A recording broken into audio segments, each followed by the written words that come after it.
Let's look at how we can take a project that students have done, whether it's something like a Prezi or a Glogster or some other presentation tool that they've done, and they want to go ahead and they want to put it into a blog post.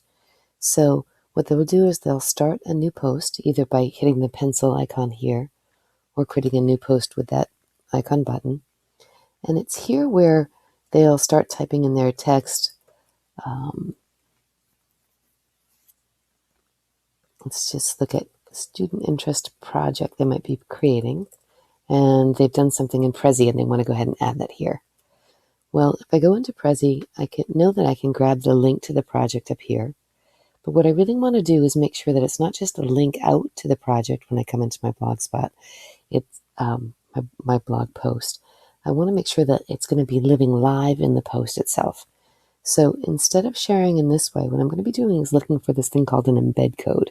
So if you see here on Prezi, I can grab this embed code, and what I'm doing is I'm actually asking to find from behind the scenes what the software engineer or the coder actually did to create this thing to actually work on our computer. So I'm going to copy that code to the clipboard, or I can Control C if I like to do it that way. It's letting me know that it was copied to the clipboard. And I'm going to come back to my blog post, and I might have a tendency to want to just copy and paste or Control V here and see all of that code. But that's not going to help me, because when I go to preview that, really all I'm going to see is that code listed there. Although it doesn't even show me anything. That's really interesting.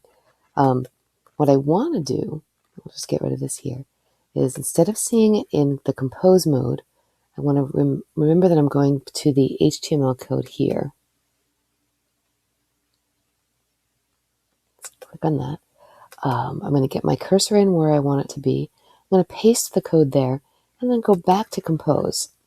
So what I'm really doing is kind of behind the scenes coding and going ahead and popping that stuff in there.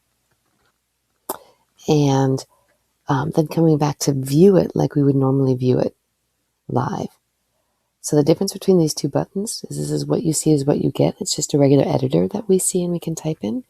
The HTML code button behind the scenes lets us add that code when we can find the embed code in any of the tools that students are using.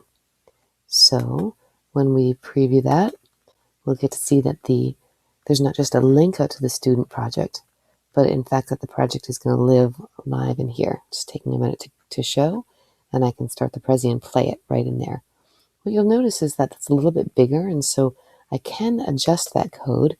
And if you notice, when I found the embed code here, I can actually change the width and the height and then recopy that and go forward.